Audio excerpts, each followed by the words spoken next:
Jaylin, you guys, obviously got behind at BYU, but then before you know it, you're battling back, you're forcing turnovers, they're hitting big shots, and then all of a sudden it's a game there in that final minute. What did you kind of take away? Obviously, a loss is a loss, you're not happy with it, but what are some of the positive aspects you can take away from that game at BYU?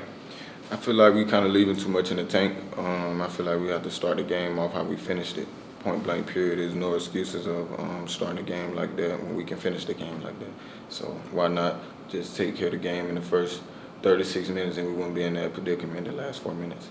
Credit to this team that it's in a lot of games, but what's the frustration in that, knowing a couple more free throws, defensive play, and you're on the right side of these? It's frustrating because we beat ourselves. We out there on the court. I feel like we gotta be able to finish those games.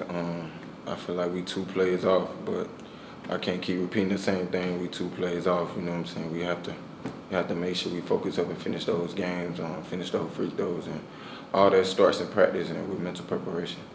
With those 2 tough losses on the road, how crucial is this upcoming game? Like, do you guys view this as a must-win game? Yeah, I feel like all these games are a must-win. This next game is most definitely a must-win, especially with us coming within the last little bit of the season. I feel like all these last 7 games is a must-win. You guys have obviously proven that you're competitive with all these Big 12 teams.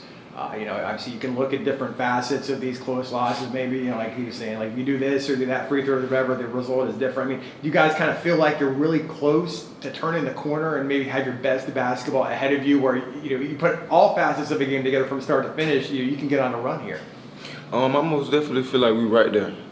Like Coach Dawkins always say, that last little bit is always the hardest to get. I feel like when we get that last little bit, the sky's the limit for this team. Point blank period, in my opinion. You just heard Omar say of Mills, you got to be ready when your number's called. What did you think of his performance against BYU? I'm most definitely proud of that kid. I challenge him every day, whether it's me getting in the weight room more than him or me getting up more shots than him. That kid come in every day and he work his butt off, and I'm proud of him. He was ready when his number was called.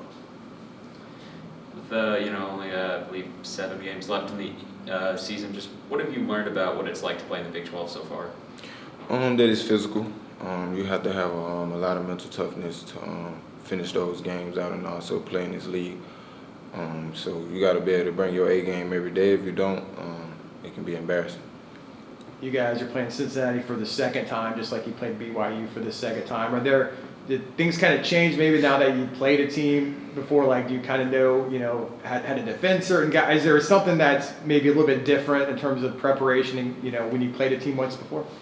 It's most definitely different when you're playing a team 2 times. You're preparing for them twice, so you kind of already know what they're gonna do.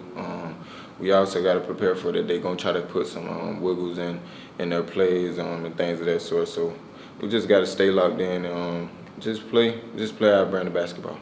How do you think the team's changed from a maturity standpoint as it's gone to different road venues? It seems like it's progressed since that first game, especially.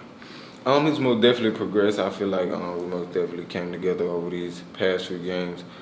Just trying to get over that hump every game, so we just got to stay locked in and stay together. Coach Dawkins and Omar, we're just talking right now in the season. Everyone's, kind of dealing with something. For you, how are you feeling physically? My body feel great. It don't matter if it feel 70%, 60%. I'm gonna go out there and play the game, so it don't matter how my body feel. I always think I feel great. You're playing meaningful basketball here in the middle of February. I mean, that if you can put together a run here in this final 7, you could put yourself in position maybe to get in that bubble for the NCAA tournament. Is that something you're aware of, or maybe the guys are talking about how important this final stretch is going to be for you guys? Most definitely we think about those things. We just got to take one game at a time. I have no doubt in my mind that we're going to make the NCAA tournament. What does it mean to have C.J. Walker back in that lineup? It means a lot. He brings a lot of athleticism and a lot of experience coming back off of him coming off with his injury and things of that sort. So I think it's great that we have him back. He come in and get some big rebounds and also get some tip-ins and things of that sort. Bring a lot of toughness to our team. The next game, Omar was just talking about protecting the home court. What are your thoughts on that? We got to protect home court. Like I always say, you don't want nobody to come in your house and take your things. You want to just let them do that. So that's how I feel about basketball. The same way, you don't want nobody to come in your house and just beat you like that. So I feel like we got to protect home court. UCF and Cincinnati have, kind of been rivals, at least on the football side of things. You've played them once before. I know this is your first year here. Are you seeing maybe a team in the Big 12, whether it's Cincinnati or someone else, that might be developing into a rival for the basketball program? I would kind of just say since both schools played in the AAC, I think that bring a lot of battle into it with them in Houston as well.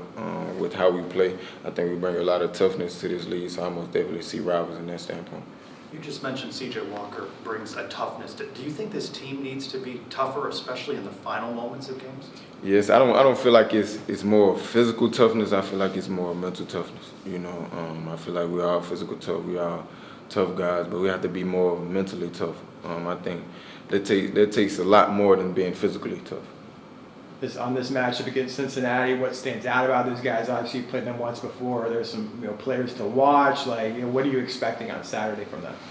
I expect them to come out and play their brand of basketball, with them coming out and play hard, playing with a lot of grit, crash the boards, get out in transition and things of that sort. So we just gotta try to keep them controlled and keep them in the half court and things of that sort. I think every press conference you said you want to see this team play a complete game. It's like a broken record, right? What will it take? And you mentioned a couple plays away. What's it going to take for this collective team effort to get over that hump? Like I said, I'm always take the fall for it. So I feel like you just gotta stand up. When them times come, you always gotta speak up. I know you can't do all of it by yourself, but you gotta speak up. And when you speak up, all the guys gonna follow. That's how I look at it and things of that sort. So I feel like we just gotta be better. All of us gotta be better. I gotta be better with taking better shots. I gotta be better with being a better leader. I'm just trying to. That's what I feel like we're gonna be able to hump. When everybody take accountability of what they're doing, I feel like that's gonna take us over the hump, and we just stay together. Good stuff. Appreciate it. Good luck, Jaylin. Thank you.